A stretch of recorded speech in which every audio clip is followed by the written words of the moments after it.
Меѓаши од Скопје, Јасмина Цуковска-Шехтански. Кажав дека во вторникот ова детска амбасада обележа јубилеј, значи роден ден, не јубилеј, од 22 години. Значи, само да кажам дека главната цел на Меѓаши е да предонесе во создавање на праведен свет за децата, во кој секое дете ќе живее во љубов, мир, ненасилство. Една од најзначајните задачи на Меѓаши како граѓанска организација за заштита на правата на детето е да им овозможи на децата поефикасна заштита на нивните права и превенција и заштита од злоупотреби и насилство. Тоа се остварува преку повеќе форми, се разбира од нивна страна, како што е, например, SOS, телефонот за деца и млади, бесплатна правна служба, дневен центар за деца кои не одат на училиште, застапување, лобирање, подигање на јавната свест, едукации и се тоа се разбира преку развој на волонтерскиот пристап и воопшто развојот на волонтерството.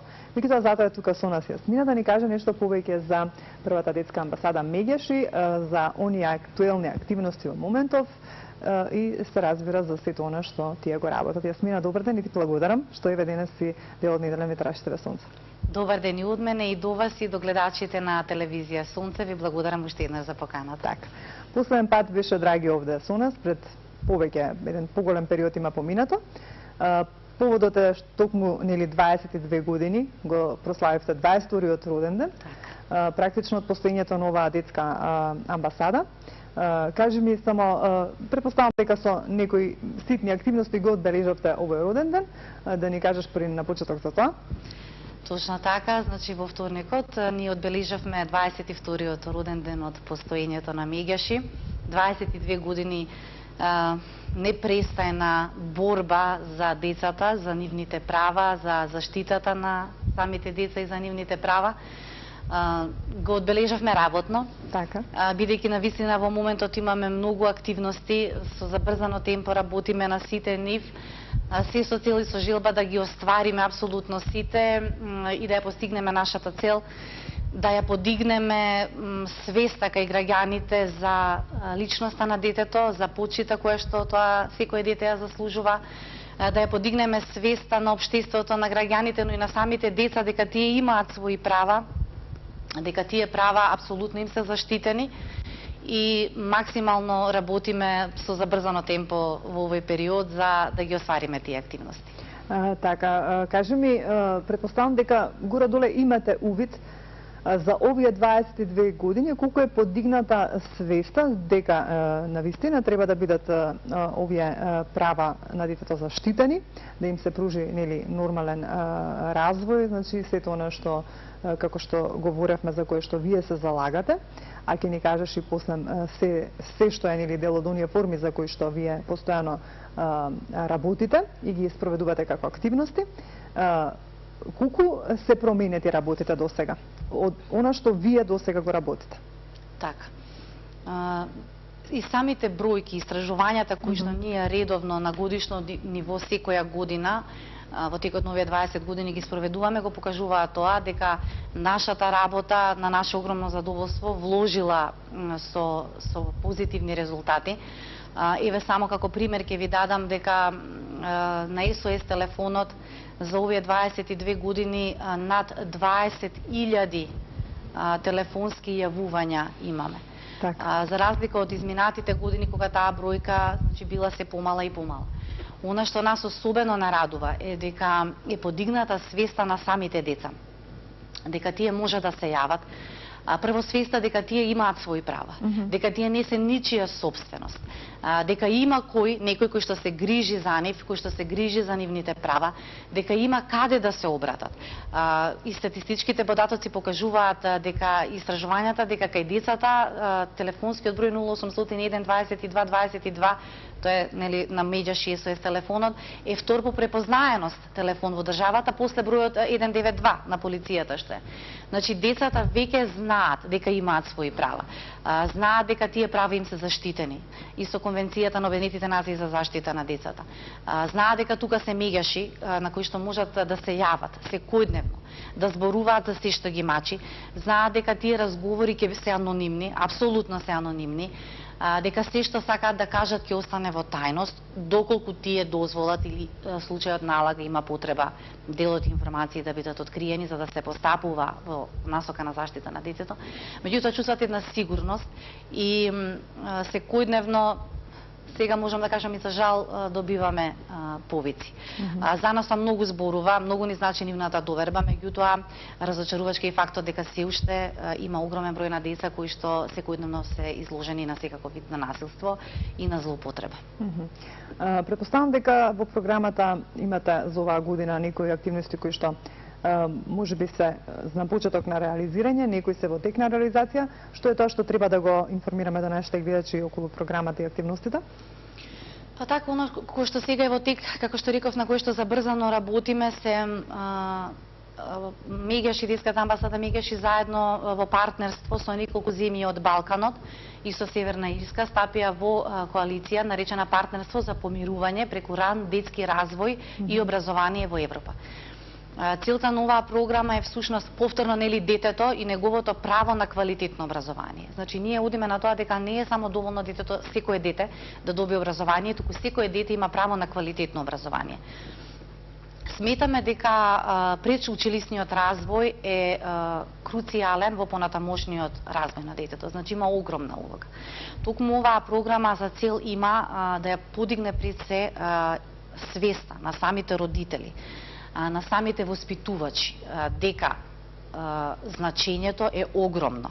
Значењето на квалитетот на предшколското образование што го добиваат дечињата на вистина се одразува понатаму во нивниот понатамошен развој, во детството, во младоста и дека не се едно какво предучилишно образование добиваат овие деца. Така да работиме со нормално со Министерството за образование во соработка со Министерството за труд и социјала и со Бирото за развој на образованието. Работиме заедно на оваа програма, заедно со нашите партнери од Балканот и Северна Ирска, како што кажав. Се оди на тренинзи на едукаторите, односно на воспитувачите, за методите, техниките кои што може да ги употребат. Исто така, уште една друга компонента е вклученоста на секое дете, без оглед на разликите. Почитување на различностите на самите деца, бидејќи ние сите сме со различна вероисповест, нели? Секое дете е различно индивидуа, единка само по себе. Значи, прифаќањето на сите овие различности како нормални и вклученоста на сите тие деца со разлики или пак со попречености во развојот подеднакво со останатите деца во предшколското образование. Бидејќи секое дете заслужува, без оглед на разликите, секое дете заслужува квалитетно образование. Так, кажи ми, кажавме за СОС телефонот за деца и млади. Што подразбира бесплатната правна служба како форма? Так. Бесплатната правна служба како форма, значи повторно на овој СОС телефон ја добиваат јавувачите. Во земјава има се уште за жал деца и возрастни, меѓутоа особено деца, што е навистина алармантно, кои што немаат извод од матична книга на родени. Так. Родителите на овие дечиња се јавуваат кај нас и од бесплатната правна служба се информираат на кој начин и како најбргу да дојдат до документи за своите деца. Значи не само извод од матична книга на родени. Станува збор за државјанство, за пасоши, за здравствена заштита, за се што им треба. Значи се она што нашата држава им го дава, им го обезбедува на овие деца, оние легални патишта, лавиринти по кои што треба да ги поминат за да ги добијат документите потребни за своите деца. И сите други правни субјекти, значи буквално за се што ги интересира, прибракоразводни постапки и така натаму. Значи буквално се што ги интересира родителите на децата може да се обратат и се обраќаат кај нас. Значи вие сепак имате некој од областа на правото кој што им помага за да ги разрешат проблемите. Нивниот центар како функционира? И колку време веќе функционира? Исто подеднакво со СОС телефонот кој што од 1993 година функционира. И уште еднаш ќе нагласам, значи ново СОС телефон и на бесплатната правна служба работат исклучително стручни и посветени лица. Тоа се правници, психолози, социјални работници, дефектолози, логопеди по потреба, меѓутоа станува збор за високопрофесионални и стручни и оспособени лица. Како оди тоа, дали ви ги посочуваат некој овие дечиња кои што не одат на училиште или тие сами се пријавуваат, како ги откривате, ги дознавате за да ги прифатите во дневниот центар? Така, тие меѓусебно по пат на непосредна комуникација дознаваат за нас, дознаваат за нашиот дневен центар за деца кои што не одат во училиште. Значи сами се пријавуваат? Да, и сами се пријавуваат. Исто така нашите волонтери кои што се навистина во голем број, постојано ги имаме и од кои што Меѓаши како организација и работи и со и за нив. Така. На нивно усовршување, устрочување понатаму и така натаму. Значи тие одат исто така на терен и оние семејства кои што не се информирани ги информираат дека во нашата амбасада постои дневен центар за дечиња чии што родители од различни причини, најчесто економски, не се во состојба да ги пратат на училиште, дека можат своето основно образование да го стекнат тука. Ке нагласам дека не станува збор за формално образование. Дневниот центар функционира на принцип што работат волонтери, меѓутоа повторно ќе кажам од областа на образованието, психологијата, социјалната работа и така натаму. Овие дечиња кај нас добиваат топли оброци, добиваат значи храна, добиваат облека, можност за лична хигиена, односно да се истушираат, да се избањаат. Исто така ги учат оние основни работи кои што секој дете ги учи во училиште. Се описменуваат, учат да бројат, да цртаат, бидејќи навистина речиси сите од овие деца никогаш немале можност да нацртаат нешто или да направат нешто креативно. Овдека има можност кај нас нивната креативност да дојде до израз. Исто така имаме прошетки за нив организирано и други работилници, посета на кинотека, посета на зоолошка градина, на Луна парк, посета на пицерија, посета на музеи, на изложби, нешто што тие некои од нив дека воопшто не знаат дека постои таков вид на забава, дека постои таков вид на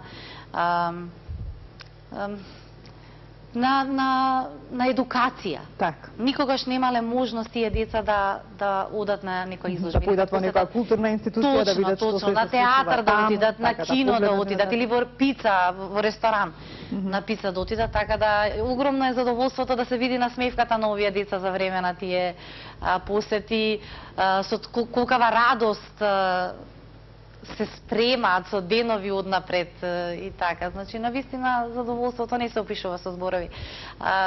Целиот тим на Меѓаши секојдневно токму за тоа работи, бидејќи во многу наврати и во многу години наназад со своето постоење се немало материјална основа или материјална поддршка, финансиски средства за да се остварат сите тие активности. Се одвивало на добрата волја, на ентузијазмот и на љубовта со која што тимот на Меѓаши 22 години работи, се со цел максимално да им се помогне на децата, да се заштитат и нивните права и самите деца. Така да тоа е оној лајт мотив, тоа е оние мотори, нешто викаме што ни дава енергија за секој ден да ги издржиме сите препреки, сите предизвици со кои што се соочуваме. Кога ние сме биле на некој начин во нашето детство, можеби не било вака како што е денес, значи нашите права не биле толку заштитени. Предпоставам дека и во твое време, значи кога сме биле во основно образование, повеќе требаше да ги слушаме наставниците, учителите како ќе ни кажат, дури и тогаш можеа да преземат дури физички некои мерки, доколку нели некое дете. Така. Да, меѓутоа денес е сосем поинаку сменет пристапот. Понекогаш слушам дека тоа можеби не е добро, заради тоа што можеби децата се земаат пак повеќе за право, да нели во училиште бидат уште понемирни и така натаму. Имате ли увид во училиштата како се состојбите, еве во основните училишта конкретно, бидејќи сепак ова е некое друго време, живееме во една глобализација која што го зафаќа целиот свет, се менуваат условите на начин, на работа, па и на живот. Значи имаме достапни медиуми кои што социјални мрежи кои што буквално колку се корисни, толку се и штетни. Така.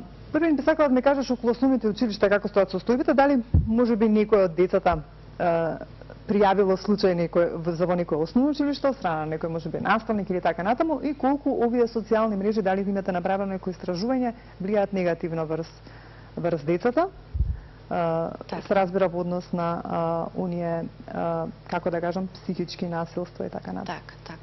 Значи, времињата на вистина се многу сменети од тогаш. Ние во Меѓаш имаме и специјална програма, тоа е програма за мировно образование која што функционира и чија што цел е токму тоа, мировно, ненасилно разрешување на конфликти во смисла на секојдневни конфликти, проблеми, несогласувања.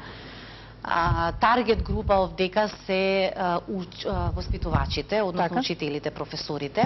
Се случува некој дете да пријави наставник кај вас? Се случува. Така, се случува, меѓутоа ние веднаш реагираме до соодветните институции, до соодветните центри за социјална работа и така да тие понатаму го превземаат и го проследуваат случајот. Меѓутоа, за жал, се уште постојат. Ретки се, меѓутоа постојат такви јавувања. Ние работиме со професорите, тренинзи преку мировното образование, програмата за мировно образование постојано се прават. На наше големо задоволство има огромен одзив од професорите и од учителите. Соработката со нив е навистина прекрасна. Се менуваат нештата, како што кажавте, се менува општеството, се менува времето во кое што живееме. И децата се поинакви. Ние не сме биле и генерациите пред нас сосема поинакво детство, поинакво однесување, поинакви сваќања на нештото и општеството било поинакво нормално. Меѓутоа, нашите истражувања покажуваат дека за жал однесувањето на децата, агресивното однесување на децата е како последица на недоволното внимание од страна на родителите. Такво ни е животното темпо, работното време е такво, не дозволува доволно време и тоа време што го поминуваат родителите со своите деца не е секогаш квалитетно.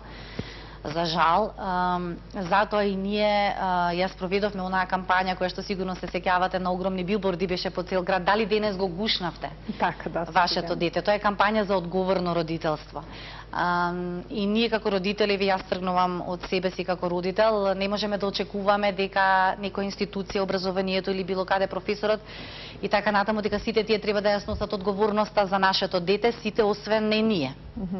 Токму родителот ја има главната улога во растењето и развојот на своето дете и токму и делот од нашите активности се посветени на тоа, на одговорното родителство, на значењето на детето, токму и затоа со огромни букви беа тие кампањи, дали денес разговаравте со вашето дете, дали денес го гушнавте вашето дете, дали му кажавте дека го сакате.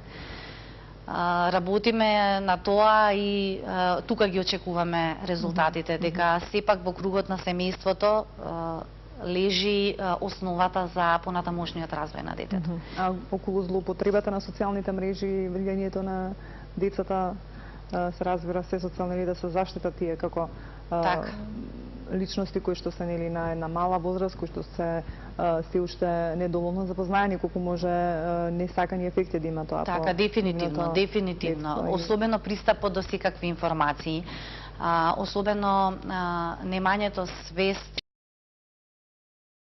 штета може да нанесе една наивна игра или една наивна шега, поставување на фотографии. Свесни сме сите и знаеме што се случуваше по социјалните мрежи, какви се случаи имаше. Преку нашите работилници во амбасадата со дечињата од особено од основните училишта, кои што ги држевме во изминатиот период, имавме огромна бројка на деца, од над 400 дечиња ја посетија нашата амбасада и ја посетија работилницата. Ги информиравме децата кои опасности се лежат за сите тие навидум невини здружења, споделувања на разни информации, фотографии и така натаму, дека апсолутно исто тука законот ги штити, да ги знаат своите права, да ги знаат опасностите и пред се самите себе да се заштитат. Се случува ли некој од децата да пријави ваков случај на психичко насилство во однос на социјалните мрежи? Вие да реагирате? Така, до сега не. Сме имале можност да видиме по информативните емисии дека има и такви случаи. Покрај оние физичките. Меѓутоа конкретно за ова, значи, не сте добиле некој повик? Не сме, меѓутоа секојдневно добиваме повици од родители кои што сакаат да се интересираат како може да го заштитат своето дете и што треба да превземат. Тоа се најчесто родители кои сакаат да земат некои поучени од сите овие искуства и сите случаи по социјалните мрежи, сакаат да превземат некои мерки за заштита на своето дете и нас тоа многу не радува. Тоа е делот од реалноста, за жал. Затоа велиме, Меѓаш и постојано апелира дека информирањето е еден од клучот за заштитата. Децата треба да се ги знаат своите права, да знаат каде лежат опасностите и како може да се заштитат од тие опасности. Кога тоа ќе бидат децата доволно информирани, кога би ги знаеле сите овие информации, веќе е полесно. Веќе е полесно, веќе би било полесно. И затоа забрзано и секојдневно работиме на тоа. Тука сме некаде при крајот на разговорот, би сакала уште да прашам околу СОС телефонот. Значи, кои видови на насилство најчесто се пријавуваат на СОС телефонот и дали најчесто се тоа директно децата или пак некој друг го прави тоа за нив? За жал, децата се најчесто жртви и на семејното насилство, и на директно насилство, и на физичко, и на психичко насилство, и за жал и на сексуална злоупотреба. Физичкото насилство е пред се, потоа психичкото насилство, сексуалната злоупотреба, исто така случаи на злоупотреба на детскиот труд. Сите сме ги видели оние дечиња кои ги чистат шофершајбните по улиците, кои што питаат и така натаму на секакви временски услови. За жал не можеме да се пофалиме дека со една завидна бројка, како да ви кажам, во